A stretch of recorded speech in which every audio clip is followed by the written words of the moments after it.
When we started this project, I don't think we had this in mind, what you see behind us. We really were just taking one step at a time. We came out of a permaculture design course, and we came back to Calgary after traveling the world, inspired to do something. And so we just started taking small steps. And the first year it was to rip out the lawn and put in the food forest in the front. And the second year it was to start converting these gravel pads to gardens. The project continued to grow on its own and took on a life of its own. Growing up in a culture where people just feel fairly disenfranchised, disempowered, the scale of the problems are just so large that they just kind of turn off. And the more places we went, the more people we saw that were showcasing solutions, the more optimistic we felt about the future. And it became clearer and clearer that we just had to come home and showcase that one person actually could make a huge difference. Every little square centimeter on this planet is just a solar collector waiting to be put to productive use.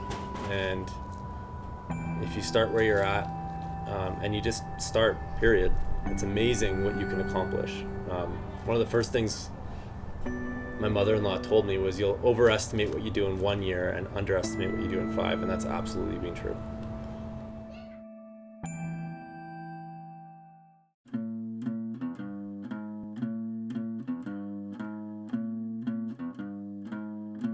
So we're looking at a 1970s bungalow that we've re-insulated. We've put in new windows.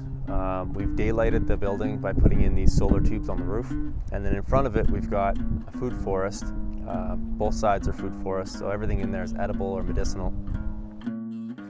Over the course of the year, these systems do not require any supplementary city water to keep going. I'm standing on top of a rain tank right here, and this is actually a standard ICU tank that you'll find anywhere around the world. There's a couple of small little differences in how we will harvest rainwater in the cold climate here. So this is a flapper valve, and it gives me the ability to switch where the rainwater is going. So in the wintertime, I want to harvest all of my snow melt, and so I send it down this downspout straight into the swale. In the summertime, I want to hold a bit of the water back because that's how I irrigate my salad crop. So the water comes down through here, through this rain head. This is just a standard rain head that you'd find at any rainwater harvesting shop, globally actually. And this little screen here just filters off any debris. The water then flows down into the first flush diverter and then into the tank. First flush of water gets captured in this first flush diverter here, and about 6 liters is diverted off of the roof before any water actually comes into this tank right here. So that just makes sure that all the dirty water does not end up in the tank.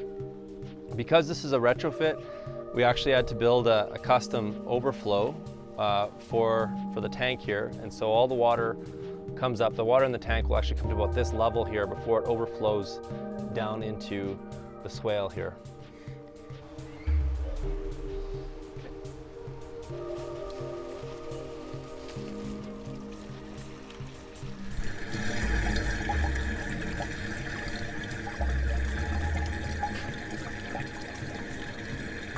So due to our space constraints, we had to kind of adapt the swale a little bit. And so we decided to create a swale trail. And so both elements are actually integrated together.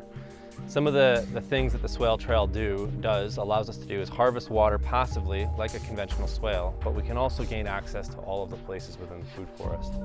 So all the beds here are designed to basically be about double arm reach or single arm reach depending on where they are. So that means that we can get access to our food without having to. I want to get some raspberries. You want raspberries? Yeah. Okay. No. So the swale trail is basically made out of mulch, and then to encourage water conveyance throughout the entire food forest, we just put a 4.5-inch weeping tile, which is basically just a corrugated pipe with holes in it at the bottom of the swale. The swale itself is connected into the rain tank overflow, and the rain tank is connected into the gutter. And this swale trail will harvest roughly about 20,000 liters a year.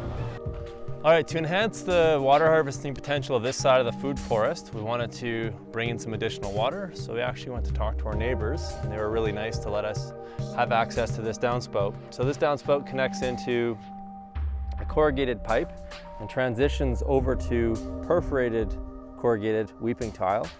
which then comes underneath the swale trail. And this has been connected now for about 3 months. And you can really feel the moisture levels coming up in the mulch here.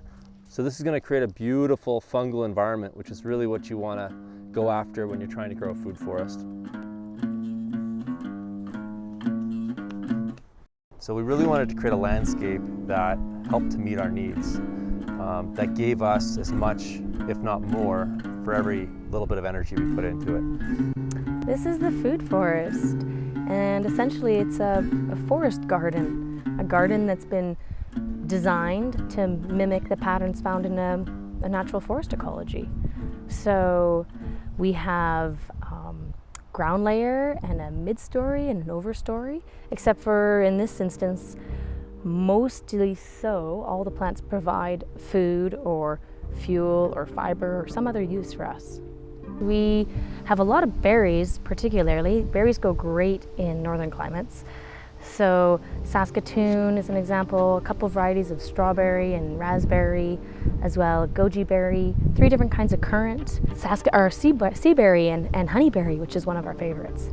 I got really interested in growing medicinal plants when I had children and was particularly looking for more natural and alternative things I could do for, the common cold or the rash. So I grow things like comfrey and catnip, and even chickweed I let grow in abundance. This here is alfalfa. It's a support species, fixes nitrogen.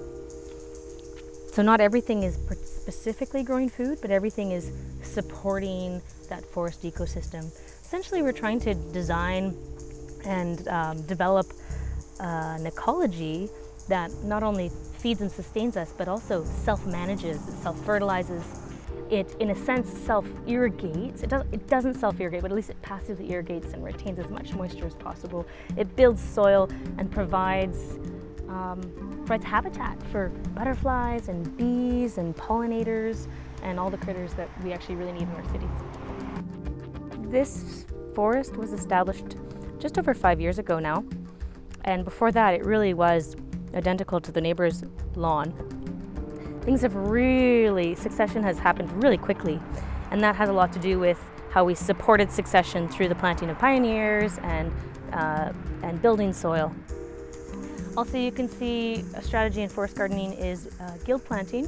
Here's a little guild. We have rhubarb and sorrel, a Russian almond, a cherry, mid-story, and our pioneer, which is a sea buckthorn. There's also some comfrey in there too.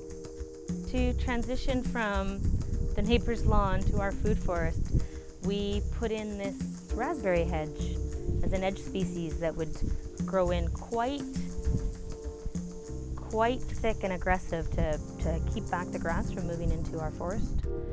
We've also got Jerusalem artichoke, which is an edible tuber, valerian, asparagus.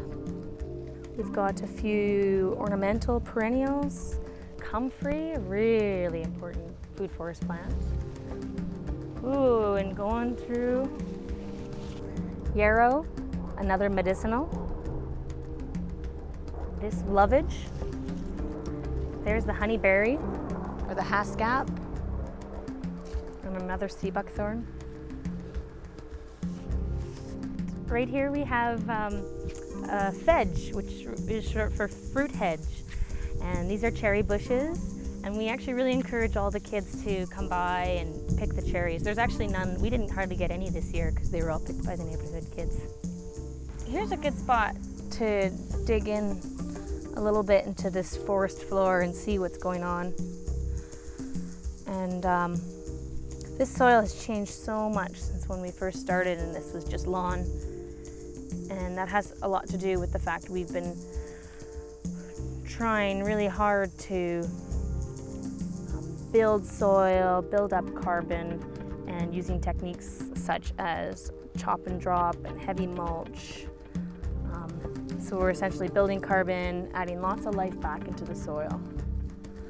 This forest floor, lots of mulch. You can see that plants that either die or that we cut back, we just drop them right in place. We don't want to be extracting any nutrients from the soil. We really want everything to die back right in place and start that soil building process right here at the base of this tree, so ultimately supporting this tree. Mulch is also great because it reduces the amount of irrigation you need. It provides a little bit of habitat even for all sorts of really great critters that live at the surface of the soil and break down this vegetative matter. It also suppresses any unwanted plants. All over, it's a really great strategy, and we're really mimicking again how you would find the forest floor in a natural forest ecology. At the base of this apple here, we have, not this one, but this one right here. This is comfrey. And comfrey is a fabulous food forest plant. It's called a dynamic accumulator, so it has a deep taproot and it pulls up those subsoil nutrients, brings them up into its leaves. And if you want to speed up the succession of the soil, speed up that, changing that soil from what was a lawn ecology to a very fungally dominant forest ecology, you can do things like chop and drop, where I'm just going to reach in here, cut the comfrey at its base, and then drop that around the base of the apple tree. So again, I'm adding some mulch, I'm increasing that, I'm speeding up that nutrient cycling, I'm adding some nutrients to the base of the tree, and that's about all we do for maintenance for the forest garden at this point in time. It really is self-maintaining. I come in here, pick some fruit with the kids, eat some strawberries, maybe harvest a bucket. There's a little bit of processing now that we have a lot of sea buckthorn berries, for instance, that we can't possibly eat. And after that, it's pretty darn easy. When we first started, it was scary to take that first step, and other steps have been a little bit scary as well. But you are almost faced with this line in the sand, and you can put one foot on one side of the line, one foot on the other, but eventually that line becomes a crack, and you gotta commit. And you know that you're doing the right thing if when you make that jump over to the other side, you're surrounded by support, and we've really felt that with our community. People have supported what we're doing, and Southern Alberta is becoming a hotbed for permaculture now.